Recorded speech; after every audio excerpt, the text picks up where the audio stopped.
Live from our 7 Tasmania studios, your nightly news with Joe Palmer begins now. News and Tasmania Police has arrested 3 people after an alleged joyride in a suspected stolen car came to a crashing end. A street sign was taken out as the vehicle veered off the road this afternoon near Hadspin in an attempt to evade road spikes. Police were quickly on scene to take the trio into custody. No one was injured in the crash and investigations are ongoing. The Law Reform Institute is calling for an overhaul of how Tasmania's legal system deals with people with mental health issues who commit a criminal offence.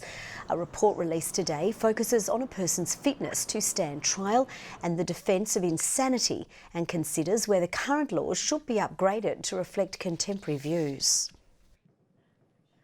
What we identified was that the current test really focuses too much on a checklist of somebody's intellectual abilities and not actually on whether they're able to meaningfully participate in their trial, which would underline the requirement for a fair trial. If the recommendations are adopted, can make a significant change to the law, because the law in this area is significantly outdated and outmoded, doesn't operate well at all.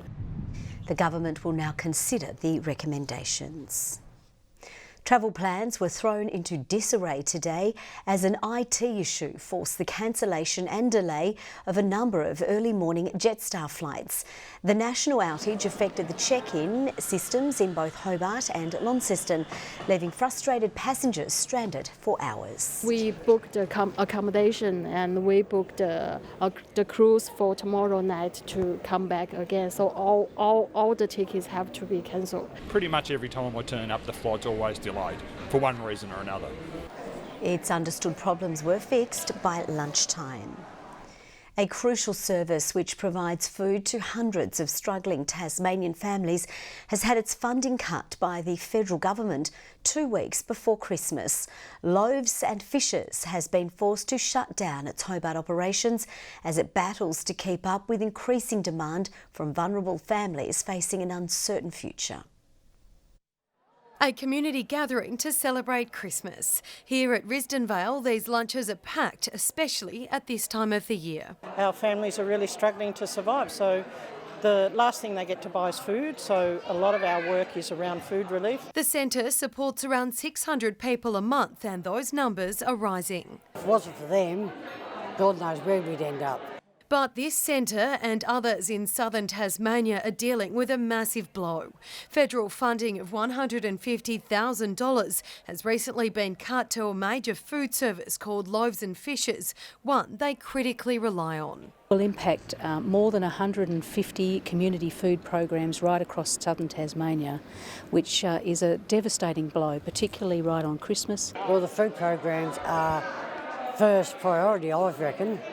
I said, and the government's got no right to do anything like that. While Food Bank will still contribute some food, the organisation supplies around 70% of southern Tasmania's emergency food supply, mostly fresh produce. Right up to Christmas, you know, how are they going to feed their families? Disgusted, absolutely. There's so many people in need for it here, dire need, and the money should be put into people so they can have food on their table. Now calls for the state government to step up and chip in more than its current $700,000 funding package or lobby federal colleagues to reinstate the funding. A terrible situation that needs to be rectified straight away. We'll always speak up for the state, including with the federal government, wherever there is a cause to do so. The federal government says it is working with Loaves and Fishes to find a solution for them and the many Tasmanians that they support. Louise Hedger, 7 Tasmania News. There's a step forward for the Huon Valley's bushfire recovery tonight, with the business set to reopen. Turan has confirmed it will restart operations at its Lonavale veneer mill that was severely damaged by bushfires earlier this year. The company had been forced to lay off 16 workers when the site was shut down. It now says 15 employees will return when the mill restarts operations in March. Turan says more than $5 million has been spent on repairs and there are still unresolved insurance claims. The Indigenous names for nearly 200 places across the state have been made accessible in an online interactive map.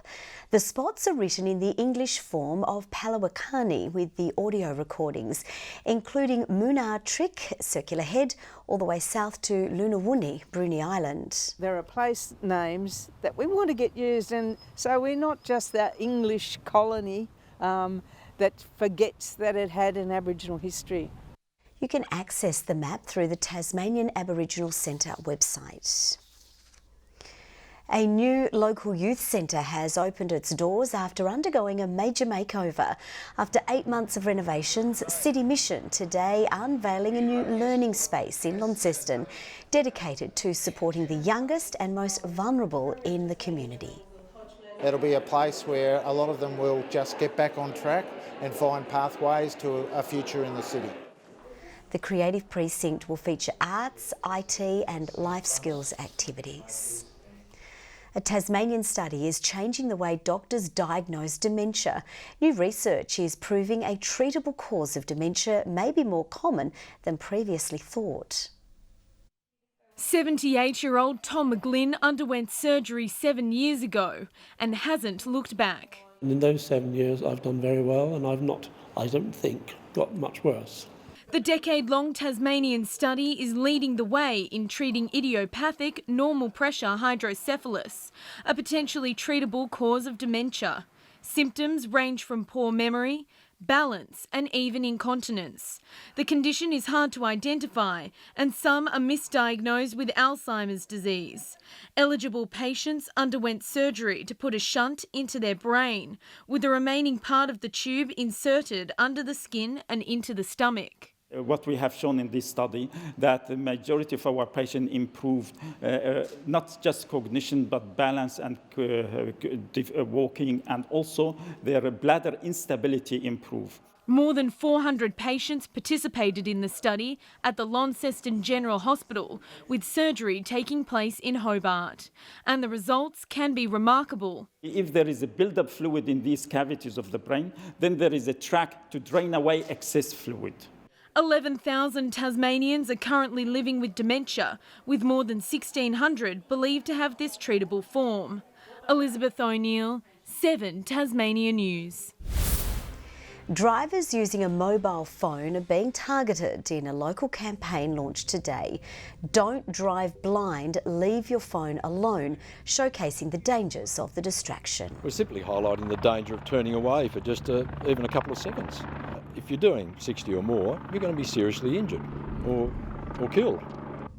The multimedia advertising, part of a new $75 million action plan. This involves infrastructure upgrades, it involves the enhancement of our graduated learning program, it includes special initiatives to deal with the deaths and serious traumas around motorcyclists. The Road Safety Advisory Council says distraction causes nearly a quarter of serious and fatal crashes in Tasmania. A lasting reminder of Hobart's 2018 floods has been revealed. A piece of artwork titled Rain Coming was unveiled by the side of the rivulet in South Hobart. It's inspired by nature and folklore. The idea is that it's a flock of cockatoos, black cockatoos, flying down from the mountain. A lot of people believe that when the black cockatoos fly down, it's a sign that rain's coming. The installation was designed alongside local residents who shared their experiences in the aftermath of the weather event. The flood was declared a catastrophe. Guide Dogs Tasmania is showing off its latest 4-legged recruits as they head off for basic training. But the organisation is facing a challenge supplying assistance dogs in the future. It needs more volunteers to care for puppies. These cute, playful pups are destined for a serious and important mission. The 10-week-olds are off to their new volunteer homes as they begin the journey to becoming a guide dog. Changing the life of a vision-impaired Tasmanian and the independence, the mobility, the freedom that that dog gives someone is so rewarding. The 18-month program involves socialisation and basic behavioural skills before formal training. Costs such as vet visits and food are covered by the organisation. You can't explain like the actual reward at the end of it. If you've actually got the time or anything like that you could do it, have a go. If you love dogs. But as Guide Dogs Tasmania works to train up more animals, there's one thing missing. We desperately need more volunteer homes. So next year we hope to bring on another 8 pups to our program, and we have no puppy raising families at the moment. Even if puppies like Betty here don't make it through to their guide dog graduation, they still become valuable members of the community, going into training programs to become therapy dogs, helping Tasmanians with disabilities. Do you think they'd notice if I took her home?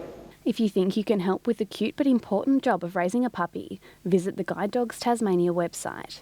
It's really great that all of these pups go on and do something great and change the life of Tasmanians. Ebony Ablett, 7 Tasmania News.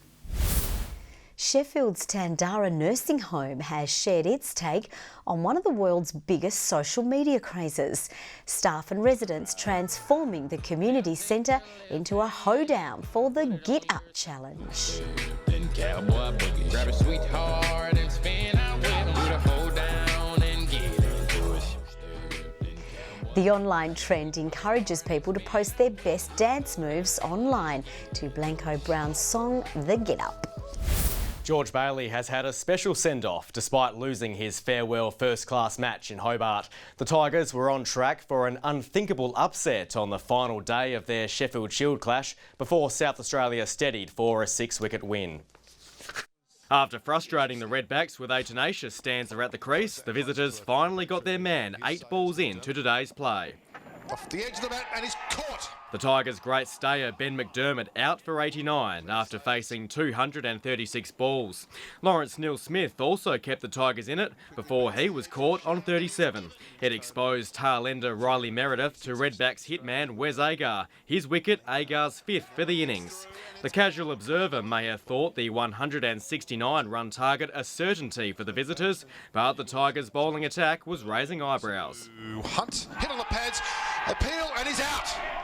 Gabe Bell marking SA down at 1 for 11. Riley Meredith made it 2 for 23. Driving and caught by McDermott. And when Bell returned, another Redback had been squashed. Oh, ball in! Bell's through Ferguson and the Tigers have reduced South Australia to 3 for 27. This is amazing. Belief was high when Meredith ridded a 4th Redback, but that's when the turnstile jammed. South Australia put on a tough 136-run stand to reach its target shortly after 3 o'clock, but the veteran was given the final honours. George Bailey getting a bowl, and he's going to bowl in the cap too. Rolling the arm over in his farewell to first-class cricket, it was all smiles for George Bailey, even as the knockout blow struck. It's the first time South Australia has won a Sheffield Shield game in nearly 2 years, and it's the Tigers' last for nearly 3 months, as focus now turns to the Big Bash. A top 4 final system will be introduced next year as part of a major overhaul to the Tasmanian State League fixture. The grand final will be played on a Sunday for the first time, but representative football looks to be dead and buried. A shrinking State League has sparked a second look at the final structure. Only 4 teams will play finals in 2020, 1 less than in previous years. It's something we've been discussing with our clubs the last couple of years. I guess when we went to a 7-team competition, how many teams should qualify for the finals? In the TSL's 11-year history, only twice has the 5th place team won its elimination final. The top 4 final system is among a raft of changes for next season. The grand final will be played on a Sunday to avoid clashing with the AFL preliminary final. 3 Good Friday clashes have been scheduled, along with 3 on Anzac Day, while 4 night games will take place, 2 in the north and 2 in the south. Clubs have concerns over how a Sunday grand final will affect revenue, as it will spell the end of the traditional post-match family day. The TSL claims clubs will make that money back by hosting other finals fixtures, which will hopefully counterbalance what they may have lost by having that family day on the Sunday. The grand final will be played at North Hobart Oval if a southern team wins hosting rights, as Blunston Arena will be unavailable due to the 2020 World Cup, while representative football has been scrapped for the 2nd year in a row. I think rep footy's getting harder and harder. The cost of rep games is a real challenge. The 2020 season starts in the first week of April. Good evening, Cressy. Our warmest today with 27 degrees as most temperatures hovered around the average mark. Hobart 20, which is the long-term December average. Launceston and Burnie 23 today and Devonport 21. Ouse and Smithton 21 as well. Friendly Beaches 20, Grove 19. Flinders Island and Lyre-Weenie 18 degrees. Strawn 17, St Helens 15. Patchy middle-level cloud over our southwest in a westerly airstream today. Bit of low cloud also streaming across the northeast. Smoke over the east as well. Low-level convective cloud is over the Bight. Enhanced tropical convection over the Coral Sea is pushing on to the Queensland coast. Areas of smoke over southeast Queensland and northern New South Wales. Tomorrow a cold front is on its way and should cross in the evening. The high remains over the Bight and the troughs remain over the mainland. The winds northeast to northwesterly, tending more west-northwesterly during the day. Lighter winds inland with swells at 2 metres. Forecast for tomorrow, 23 the top for Hobart with a shower or two developing. Same for Geefston, but 21 the top and 22 for Bothwell. Launceston 22 with a possible shower. Devonport 19 and 23 for Cressy. Burnie tomorrow, a top of 19 with a shower or two. Showers increasing over the west. Strawn 17 degrees. Partly cloudy on King Island. Curry 17 as well. A top of 21 for St Helens. Shower or two developing for Swansea. 23 the maximum. 21 for Orford. UV at 10. And very high statewide. On Thursday, showers over the west and far south and maybe developing over the east in the afternoon. Showers on Friday increasing to rain in the west, and on Saturday a few more showers, however little reaching the north and east. Very hot and sunny in Perth, a sunny 27 in Adelaide, partly cloudy in Melbourne, sunny in Brisbane, a possible storm for Darwin. Fine conditions here at the moment, 17 in Hobart, 22 in Launceston, 17 in Devonport. Joe, I think I've ruined my evening meal tonight. I've just finished a sausage and bread. Local Lions Club are cooking some sausages out in the street near the studio. They must have thought I needed a feed. And I've had to sit here smelling it while reading the news. Thank you, Murph. And that's all from the team for now. Thanks so much for your company. We'll see you a little later with updates. Bye-bye.